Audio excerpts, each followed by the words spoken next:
In my restless dreams, I see that town. Silent Hill.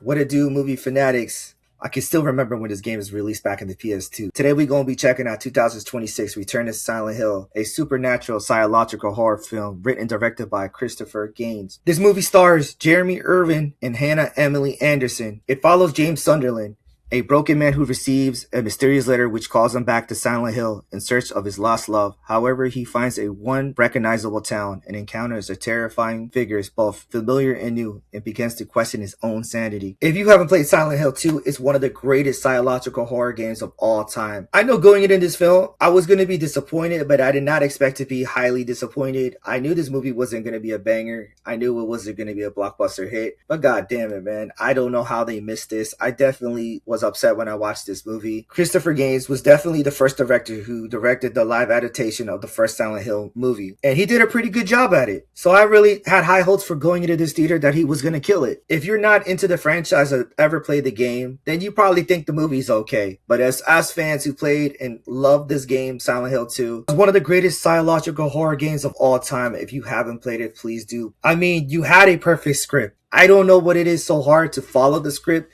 and change things here and there. There's a lot of things I didn't like.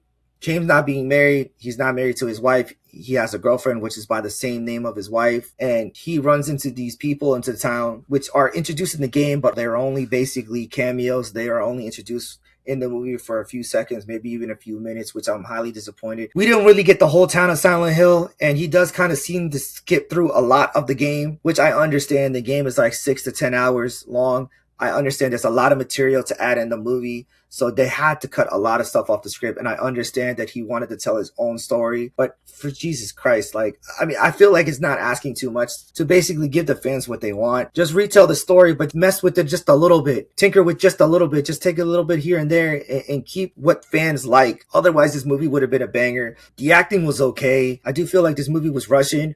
I understand there's so much to unpack in one moment, but I could not feel and see the character development and the psychological torture and aspect of what James Sunderland was going through. If you're not a fan of the movie, like I stated, you would probably like it, but it's still one hell of a mess of a story to unravel, which is the point of the game, to leave fans wondering what if or what's not true. I was going to rank this pretty high, but as always, you're let down. But overall, let me know what you guys think. Don't forget to like and subscribe to the channel, and I'll see you all in the next one. Peace.